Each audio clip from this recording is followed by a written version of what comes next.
அண்மை செய்தி திருப்பத்தூர் மாவட்டம் ஆம்பூர் அருகே வீட்டை இடிக்கும் பணியின் போது சுவர் இடிந்து விழுந்ததில் வெற்றி என்ற 14 வயது பள்ளி மாணவன் உயிரிழந்திருக்கிறார். தந்தையை இழந்து தாயுடன் வசித்து வந்த மாணவன் உயிரிழந்ததால் அந்த பகுதியில் சோகம் நிலவுகிறது. இது குறித்த விரிவான விவரங்களுக்காக இணைகிறார் எம்முடைய செய்தியாளர் நாகராஜன். வணக்கம், விரிவான விவரங்களை வழங்கலாம். வணக்கம் கௌதமி. நிச்சயமாக ஆம்பூர் அருகே வீடு இடிக்கும் பணியில் ஈடுபட்டிருக்கும் போது செவரிடிந்து விழுந்த பள்ளி மாணவ உயிரிழப்பு அப்பகுதியில் பெரும் சோகத்தை ஏற்பட்டுள்ளது. திருப்பத்தூர் மாவட்டம் ஆம்பூர் அடுத்த செங்கிலிகுப்பம் பகுதியை சேர்ந்தவர் இளங்கோ மகன் வெற்றி, வயது 14.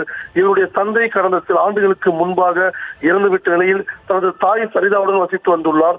மேலும் தாய் வீட்டில் அருகே உள்ள தனியார் ஓட்டலில் வேலை செய்து மகனை படிக்க வைத்து வந்த நிலையில் வெற்றி ஆம்பூரில் செயல்பட்டு வரும் கண்காரியா மேல்நிலைப் பள்ளியில் 10ஆம் வகுப்பு படித்து வந்துள்ளார். இந்த நிலையில் தனது பழைய குடிசை வீட்டினை இடித்து புதிய வீடு கட்ட பழைய வீட்டின் இடிக்கும் பணியை கடந்த 2 நாட்களாக நடைபெற்று வந்த நிலையில் நேற்று மாலை பள்ளிக்கு சென்று வந்த 10ஆம் வகுப்பு மாணவன் வெற்றி வீட்டில் வந்தவுடன் தன் தாய்க்கு உதவுமாறு செவர் இடிக்கும் பணியில் தன்னை ஈடுபட்டுக் கொண்டிருந்தார். அப்பொழுது எதிர்பாராத விதமாக செவர் மாணவன் மீது விழுந்து படுகாயமடைந்தது. சம்பவ இடத்திலே உயிரிழந்தார். இதை குறித்து தகவல் அறிந்த ஆம்பூர் கிராமிய காவல்துறையினர் பிரதத்தை மீட்டு பிரேத பரிசோதனைக்காக ஆம்பூர் அரசு மருத்துவமனைக்கு அனுப்பி வைக்கப்பட்டது. சம்பவம் குறித்து வழக்கு பதிவு செய்து விசாரணை மேற்கொண்டு வருகின்றனர்.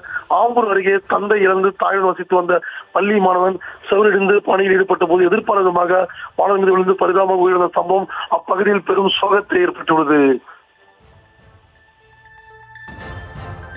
விவரங்களுக்கு நன்றி நாகராஜ்.